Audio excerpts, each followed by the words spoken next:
Hello, everyone, and welcome back to the Free Outside podcast. This is a great episode, but first I want to start off with something I heard on another podcast because market research.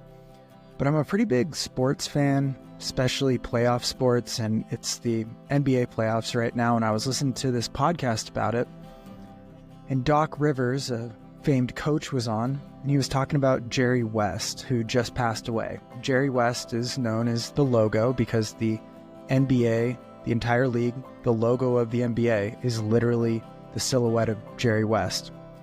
But Jerry West passed away, and as Doc Rivers put it, Jerry filled out his dash. So that little line from 1938 to 2024, that little dash in between that'll be on his tombstone, he filled it out. Made the most of it. He put everything into that dash, and I just thought that was a pretty cool way to think about how you live life. You have that year, day you're born, and then you have that year, day, everything that you are no longer there. But everything happens during that subtle little dash.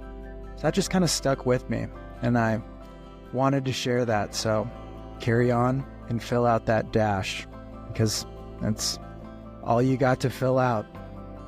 Can't control too much else. Fill out that dash. All right, we're going to switch gears for the episode, but just wanted to share a little tidbit because we can do whatever we want on here. I run the show. Today, I'm talking to Liz Derstine. She has set FKTs on the Long Trail, Pinhoti Trail, the Appalachian Trail, Wildwood Trail, a bunch of different trails, both self-supported and supported. And she really jumped into FKTs without having done much backpacking, and she's done a number of ultra marathons as well, and just sort of crosses and blurs that line of getting out there, doing hard things, helping others do hard things. So wanted to get her on the podcast. We talked a few months ago when I was too scared to start a podcast. So bear with the timeline, but it's a good interview. And if you stick around until the end, I have an important bit of news to share about the FKT world. So that's it. Let's get into the episode. Here is Liz, aka Mercury. Yeah, it's just going to be a cold opening, and then we'll just get started. So thanks for joining, Liz. First off, I'm curious, how did you get your trail name? Oh, that's a great question. First, thanks for having me. Do you have sorry, I will answer your question, but I have a question. Do you know the name of your podcast yet? Yeah, it's probably going to be Free Outside. Sweet. Just keep it all simple and easy, you know. Yeah, no, that's good. Gotta keep on brand. Okay. Yeah. Trail name Mercury. So yeah, I know many people are given trail names. I chose my trail name. I was getting ready. I was prepping for hiking the Appalachian Trail, and I was getting ready for a practice hike that my support person, Warren, was helping me on. And I knew he'd be driving this van. And I was like, oh, I wonder if the van has a CD player. I should get some music. So I went to the local record store, which had some CDs. And I was perusing the classical section and found Pulse Planets, which is a great symphonic suite. And I had a CD player in my car at the time. So I bought the CD, popped it in, and it had been a while since I'd heard it. And yeah, I flipped it to Mercury, and it's just a very light, springy, happy sounding song. And I was like, oh my gosh, this feels like this music sort of personifies how I feel when I'm on the trail. So Mercury just seemed, I was like, oh, I think that should be my trail name. That's awesome. So the AT, was that your FKT, your record on that? Was that your first through hike or long distance trail ever? Yes. And yes. Oh my gosh. And so And Warren Doyle was your support, right? Yes. How did you get linked up with him? Because he's a legend of like the last 50 years in the AT circles. So I'm curious Right. how go from no through hike to linked up with probably the person who's done it maybe arguably the most times. How did you even manage Yes. that? Well, so whenever I get into something, I like to, just do a big deep dive, learn everything I can, do all the, I don't know, background reading, everything. So like I had it in my mind for a long time that I wanted to hike the Appalachian Trail. So I just devoured like everything I could read about it. And I knew about Jennifer Fire Davis and her records that she has set on the trail. So yeah, she set the women's record on her second through hike of the AT. I don't know if as many people know about that. And then she went on to break the overall record in her third AT through hike. But she has written books about her through hikes, her first one, which wasn't for an FKT.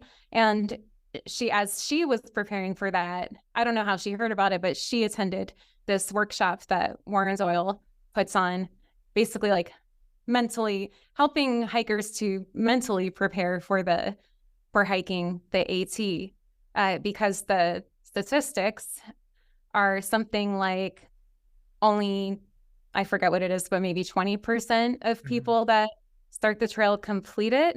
And, I think his whole thing is like, well, why? And diving into that. And so his whole thing is wanting to kind of like, the workshop isn't necessarily like how to hike the AT from a completely logistical standpoint, but how to mentally prepare for it. So she attended the workshop and then wrote about it in her book. And then I also read Scott Jurick's book, North, where Warren Doyle makes an appearance in that book, and how Jennifer Far Davis describes Warren Doyle and how Scott Jurick described Warren Doyle. Like there was maybe some crossover, but I was just like, I feel like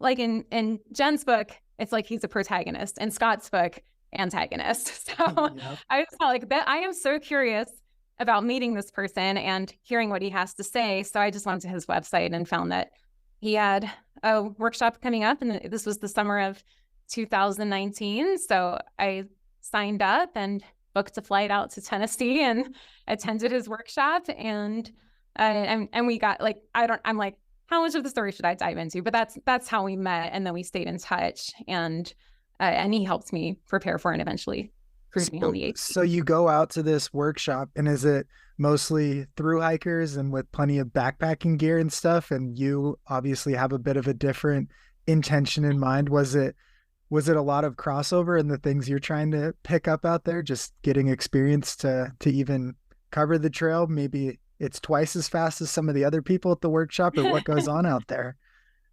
Yeah. No, I mean, I would say even though I was, hoping to maybe hike more miles per day than the other people attending the workshop. I mean, yeah, like no one in the workshop had completed a through hike before. Like we were all on the same boat, and I was all excited about testing out my gear, as were the people attending the workshops. We were kind of like showing each other our hyperlight packs and like setting up our tents just to see like how to set them up, and just swapping tips and stuff like that.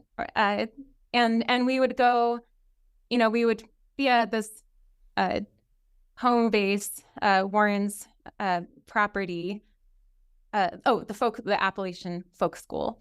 Yep. And from that's where we stayed and would have class during the day. But then 3 days we did what he called these diagnostic hikes, where basically he'd drop us off at one part of the trail. And depending on how far we wanted to go, like he might stagger the drop-offs, but then we all end at the same place. So the first day, everyone did a 6-mile section. This is in Virginia.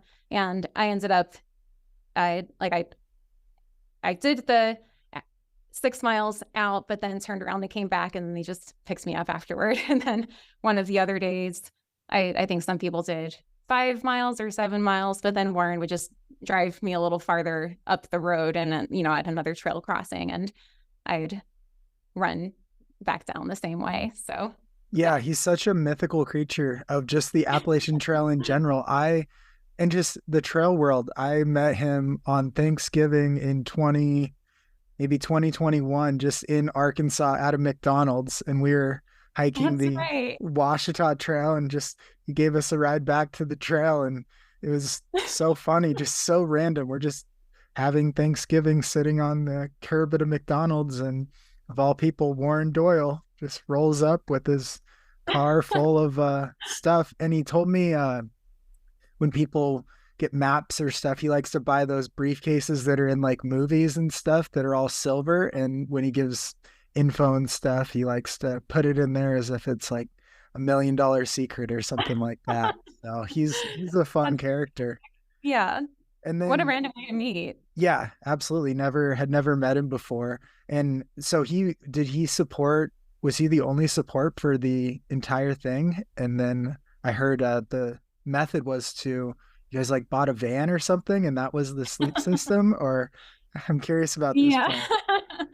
Yeah. So he was my main support from start to finish. I had other people come out, like my parents and my sister lived in Virginia, so she came out and saw me in Virginia.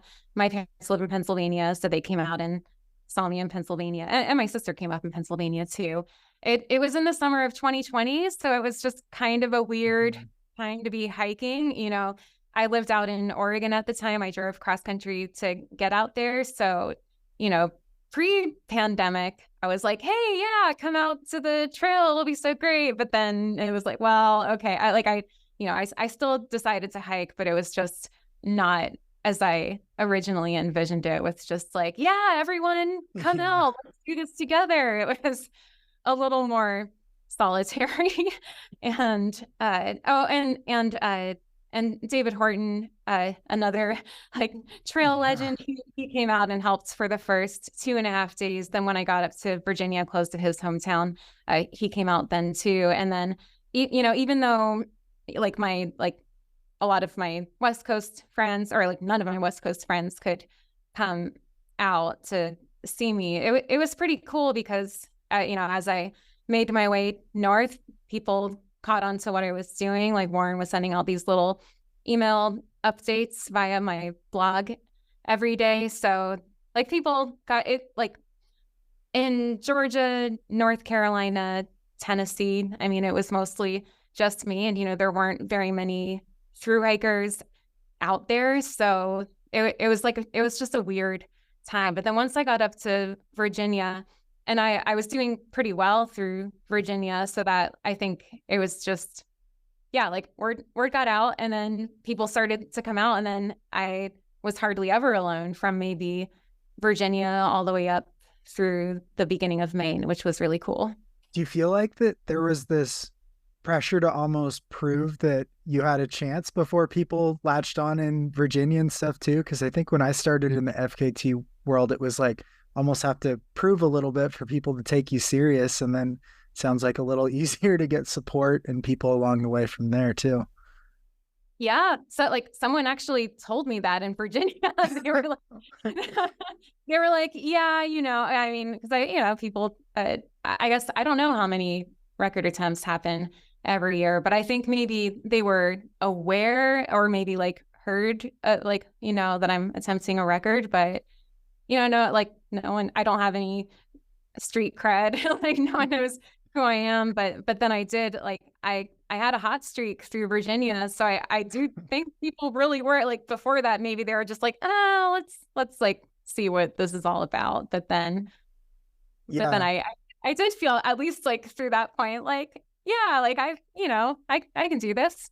Absolutely. Yeah. So did you have to figure out all the new things that I was lucky enough to deal with on a casual through hike and learn, like foot issues? And did you have like animal encounters and sleep deprivation? What are kind of the main hurdles or unexpected scary things out there? Oh, that's such a great question. Cause yeah, no, there were so many things I didn't know, and you just don't know until you've experienced it. I, when I met David Horton, like leading up to, like, it was during one of my practice hikes, the first thing, and I didn't know him at the time, but we were like, we met in a parking lot, like at the university he teaches at. He rolled up on his bike and he just pointed at me and was like, "You don't know." And now, now that I've kind of been through it, I'm like, yeah, I didn't know. He was right.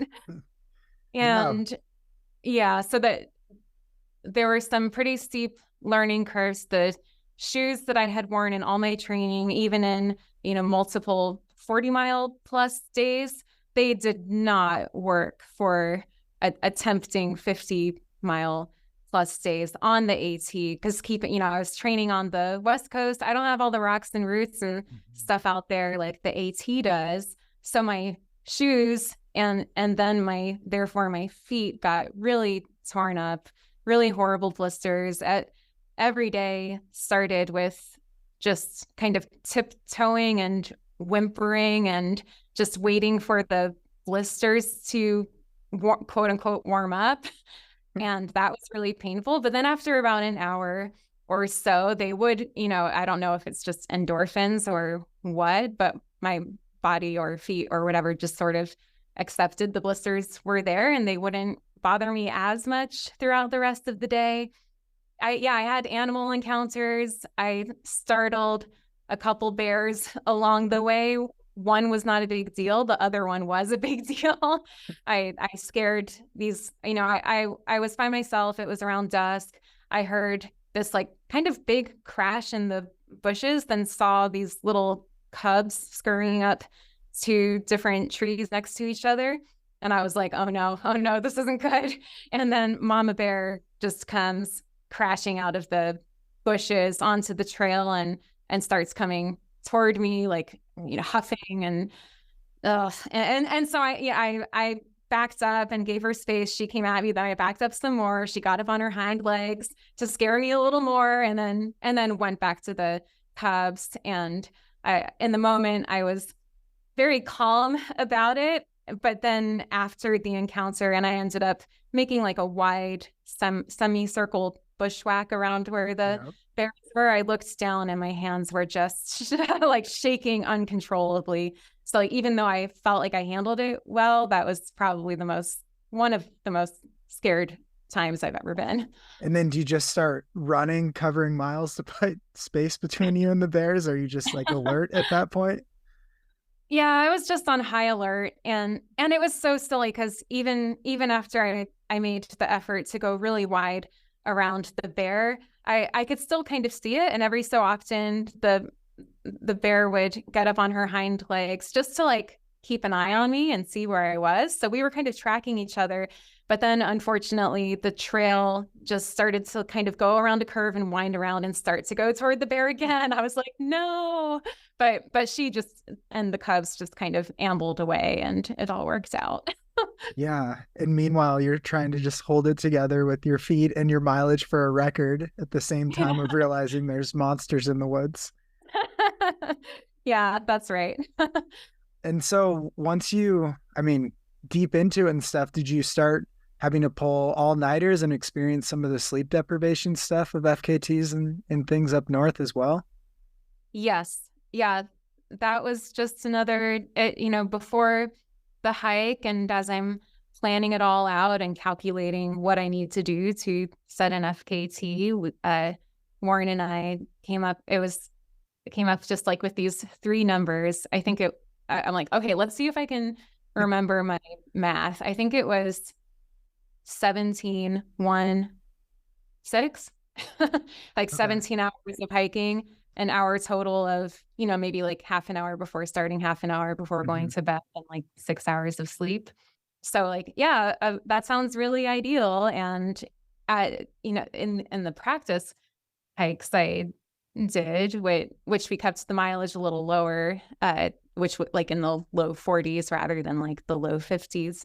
We were like, yeah, I can maintain that pace. That's fine. So yeah, 17:16 or whatever it was. And Yeah. so it just logically, it was like, yeah, I can do that. But things happen. I got shin splints very, like, probably in the second day. I put in this Oh, big, near 70-mile first day. And there are so many ups and downs. And of course, my body's not used to that. And so I got shin splints. I could still walk fine, but I definitely couldn't run without making everything worse. So my pace was slower than I was hoping to maintain maybe like a 3.5-mile pace, which for me, I have to run intermittently to maintain that.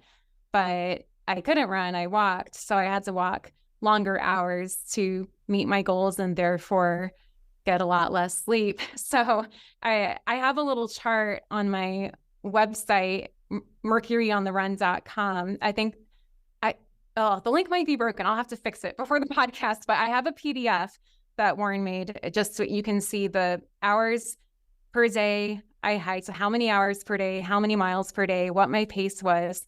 And it's just some of them I'm just like, I don't know how I did that. Maybe an average day was 18, but I had plenty of 20-hour days, 21-hour days. And I think my longest day was 22 hours, but it's like you do the math and that's maybe like a couple hours of sleep per night on top of having to take care of my feet and eat and all the other things you have to take care of besides sleep.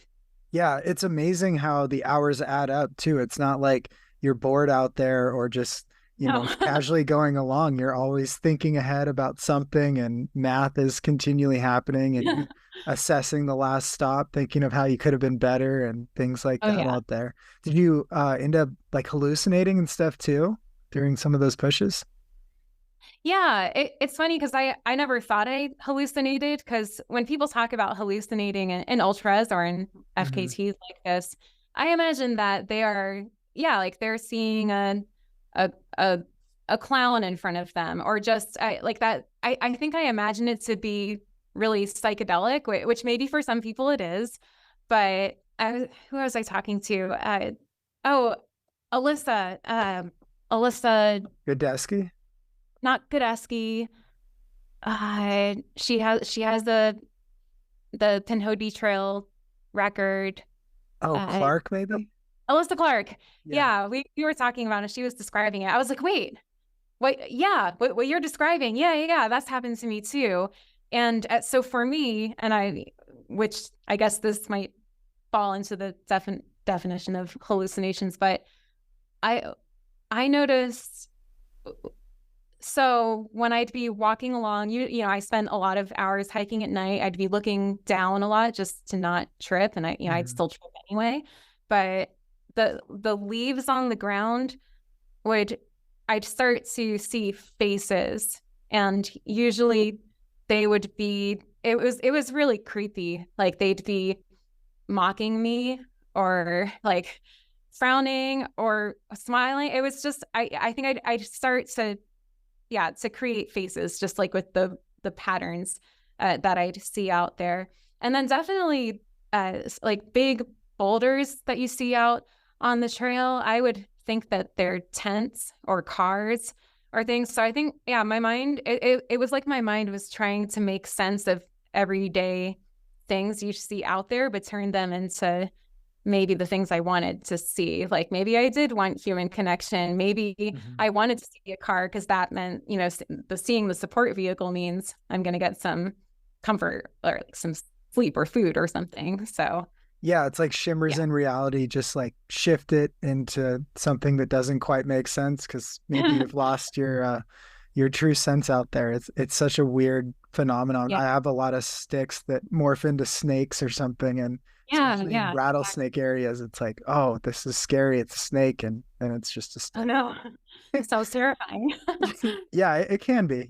You've experienced. I can't imagine faces on the ground though, stepping over mocking faces the whole way while you're doing this thing that I'm sure just every FKT is such an immersive thing where you're fighting doubt the whole time. If you have mocking faces looking at you with every step, that sounds nightmarish as well. Yeah, it's So like I've got an audience.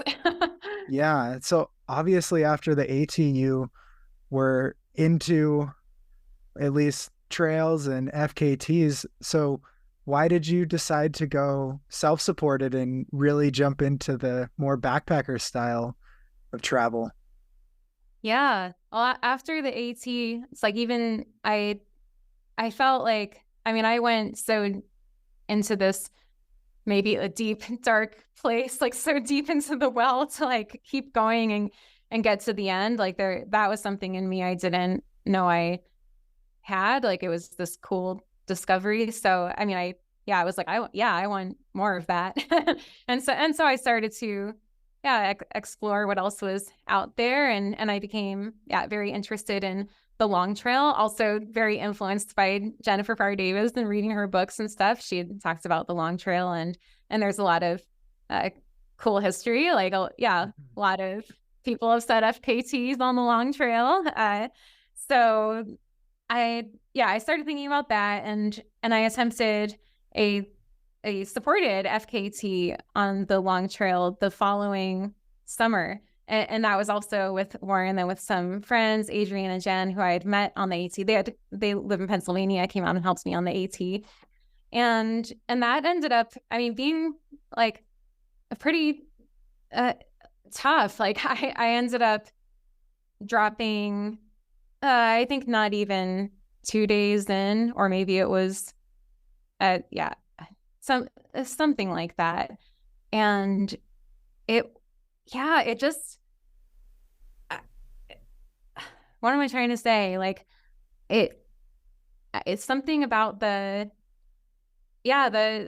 dynamic of when things don't go as planned.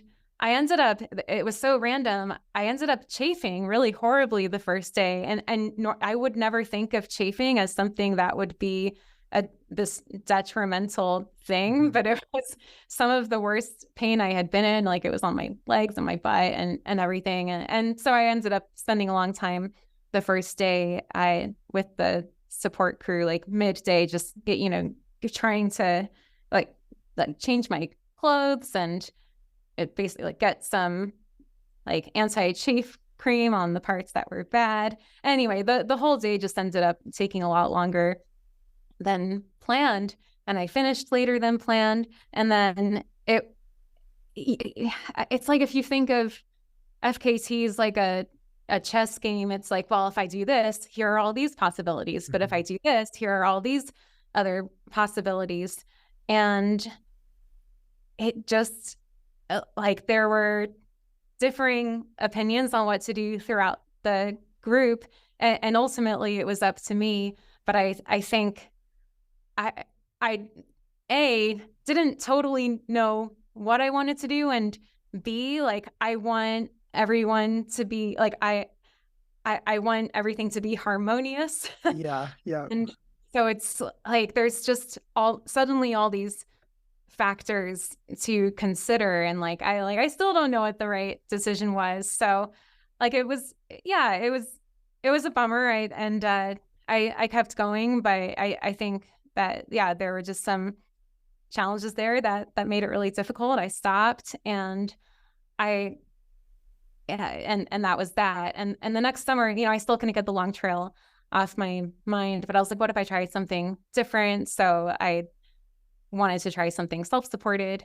So I hiked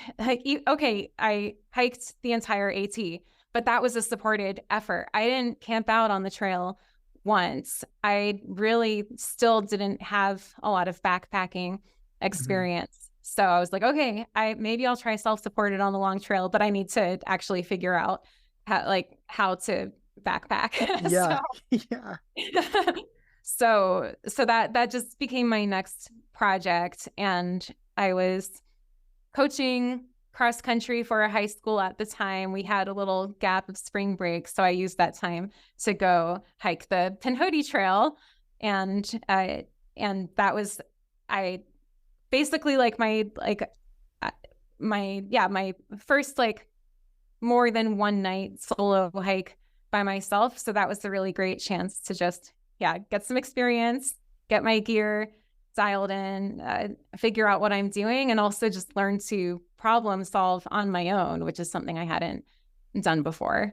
Yeah. One thing on the Pinhoti Trail, you had a really cool strategy your first day. Didn't you start with like a running pack or something? And then you didn't even have to embrace backpacking until like mile 60 or 70? Or how did you tackle that? Yes, I fully took advantage of the self-supported guidelines in which you can book yourself a hotel if you want. So I booked myself a hotel in Dalton, Georgia. I I stashed my actual hiking pack at the hotel. And then my friends, Allison and Ben, drove me from the hotel to the start of the Pinhoti Trail, which is about 65 trail miles away. And so, yeah, I left my full pack there, threw on my hydration vest, and basically just treated the day like a 100K run. So, and then I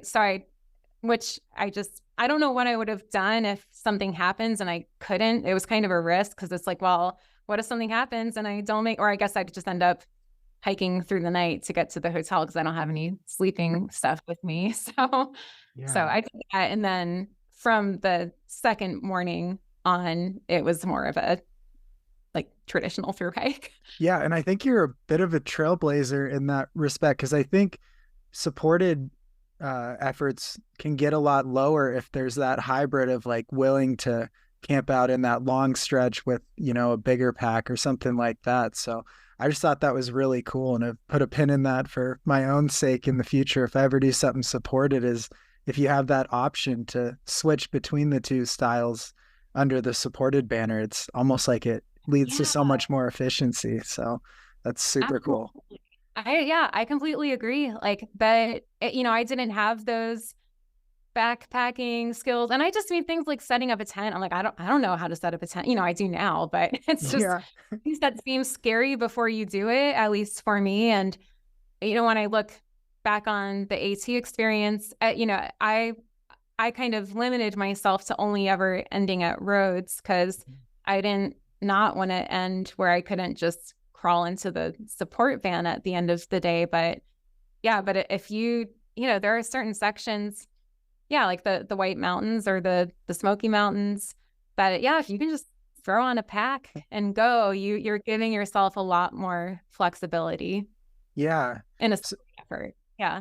Definitely. And I mean, you've done so many notable trails and FKTs, but I also think it's so cool how it seems like, I don't know if balance is the correct word, but you also really do these long ultras as well, and then are in school with music, and then you have a background in music. How do you balance and fit in everything in probably an overwhelming schedule and decide even what you want to do? Because FKTs, it's pretty immersive for as long as you're out there.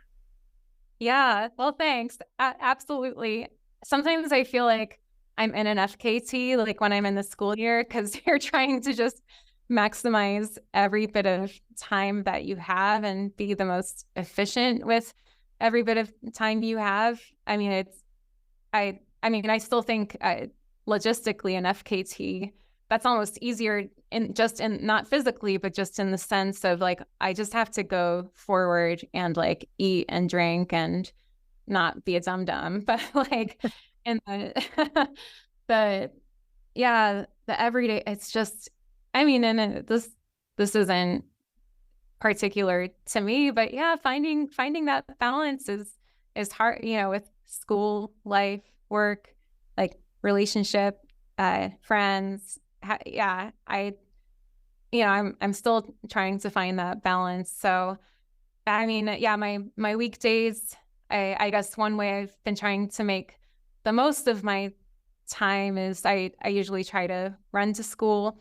I carry a little backpack with me, and which is like good practice for backpacking and FKTs. But I have to think through what I need for the day, and sometimes I don't always need my laptop or iPad, but sometimes I need both. So it's like, ooh, like this, I have my little Strava entries, but I'll write like, heavy carry today.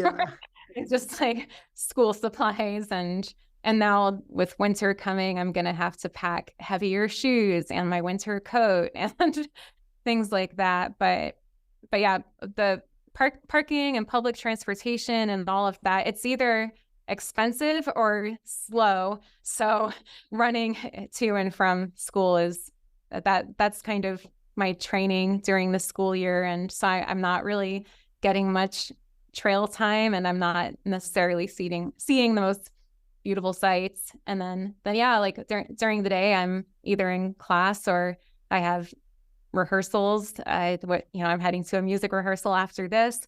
I have two majors. One is collaborative piano, and one is composition. So I'm working on these compositions too. I have music to get to other musicians. So there's just always like a million things running around in my head. Always things to do.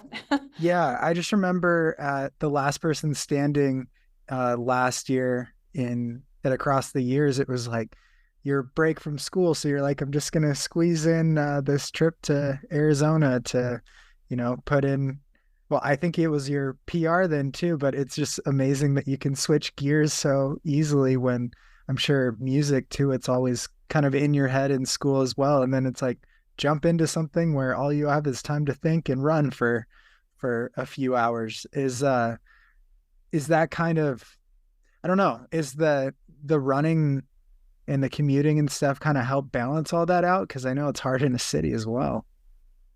Yeah, I think so. Yeah, Across the Years was so fun. Like I had so much fun. I guess that was the second time I met you, and I feel like we had just so many funny, interesting conversations throughout. It was just like such a funny and random event. I'm planning to go back this year, and I'm really looking forward to it. And yeah, I remember sharing with you that it was so nice to just run and not think of anything. Like it was like such a treat to like turn my brain off. And yeah. So yeah, I mean, as far as the run commute, I admittedly almost never feel like running. I feel so burned out. A lot of the time. Like the last thing I want to do is like change into my running stuff, especially when it's at the end of the day. Then it's like my sweaty running stuff that's like gross from the morning. But then once I actually get out there and work my way home, yeah, it's like the perfect way to decompress at the end of the day. So I'm always glad I did. And then the times where I'll run out of time and have to drive in, then drive back and oh, it's so stressful. Like, just clenching the steering wheel, and then my back starts hurting, and then there's a bunch of traffic, and it's like why did I drive? This is terrible. Yeah. So I'm curious, how many miles a week on average do you think you get just from commuting? It just depends, but maybe so it's 5 miles both ways to and from school, but I don't always go both ways. Like sometimes I'll take the bus or so maybe like 30 miles, something like that. And then I'll try to tack on whatever I can on the weekend. Yeah, it's such a life hack. It's, somewhat efficient, and then you get 30 miles as your volume kind of penciled in almost every week. That's so cool. What I guess with being so talented in multiple realms and obviously showing you're great in ultras and FKTs and music, what are you going to do in the future? What's the plan? Do you have any FKTs? Are you more in the racing realm, or what's in the future for Liz? Definitely. I love the long trails. I love multi-day FKTs. And that's something that is so right now, at least with my season in life, I can't train or run as much as I'd like. And it's usually not like very good quality runs. Like I'm just kind of squeezing it in wherever. So like I've entered some ultras in the last year, like that some have gone well, some haven't. And I've found myself feeling a little frustrated that like I'm not like where I want to be necessarily. Like I'm just I'm not as fast as I want to be, or it's hard not to compare myself like with my peers. I'm like, oh man, like we used to run together, but now they're like 25 places ahead of me. And like, I'm always happy for my friends and my peers, but sometimes I'm just like, I don't know if this is like something I want to pursue right now in terms of like ultras. So I love FKTs because I don't necessarily have to be in like my fastest, fittest shape. And it's something it's like, okay, I have to kind of focus on what I'm doing in the school year. But then like the way I felt when school let out in the spring, this past spring, it was kind of like the floodgates were open. I was like, oh, I can go out on the trails. And I went and did this an FKT and on the Via Alpina across Switzerland. My friend Tara and I attempted an FKT on the Colorado Trail. She ended up getting the FKT, but it was still just like this wild, fun adventure. And that kind of stuff brings me a lot of joy. So I think I see more long distance trail FKT attempts in the future. Yeah, definitely. And I think the last thing and the thing I try to impart on everyone is I'd love you to talk about sort of the last person standing style and how it's almost conducive to getting like a PR or making mileage seem less daunting because it's so reserved of a pace. Did you kind of feel that way? And was it pretty nice way to show yourself you could run 100 miles?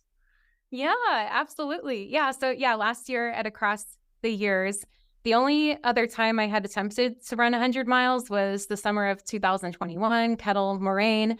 I quit a little bit after mile 50. And then I was like, oh, well, hundreds are stupid. I don't actually think that, but I was just mad.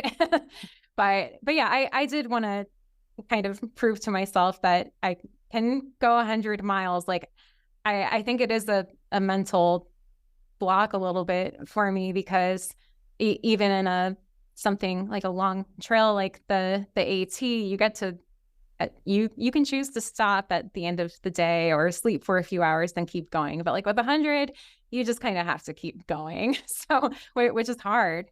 So yeah, Across the Years, yeah, it was good because it kind of forces you to slow down. Yeah.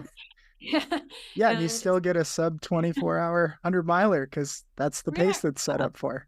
Right. Yeah, which is like that. Yeah, a sub 2,400 mile. Like that's to me that's a big deal. So yeah, yeah.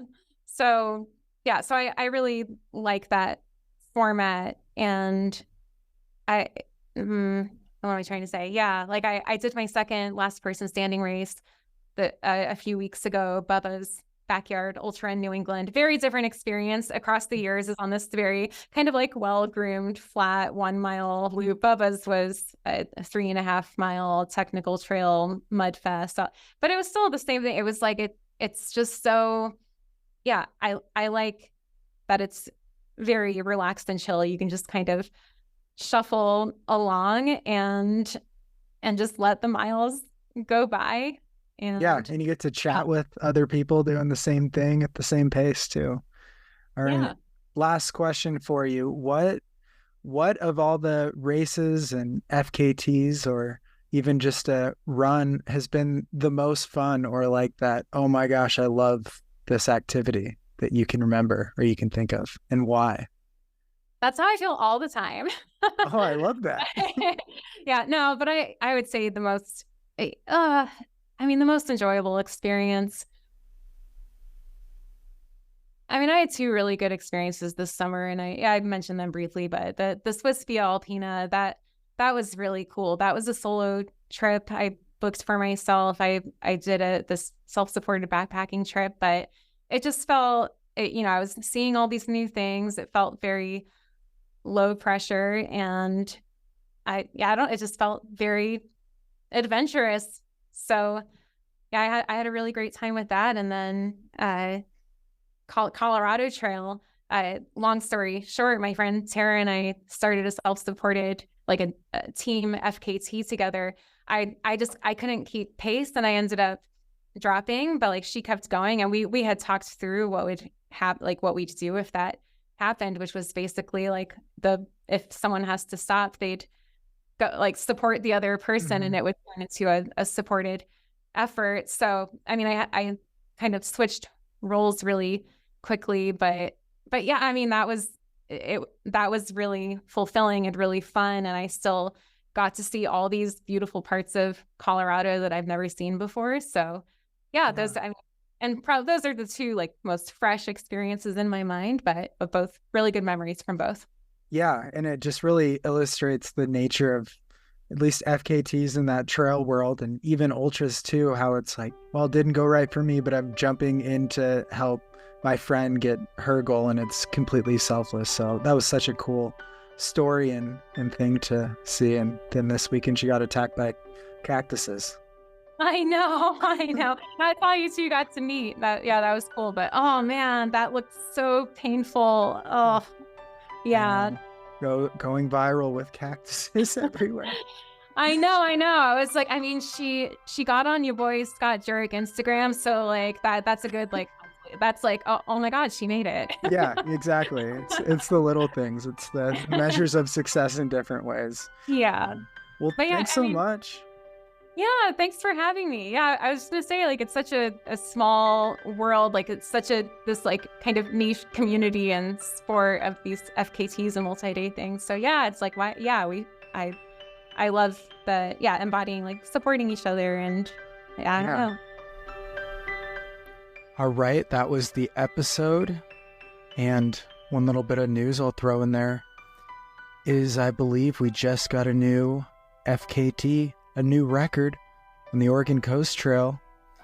I will not spoil anything. I will let the name come out later, but he may or may not have been on this podcast before.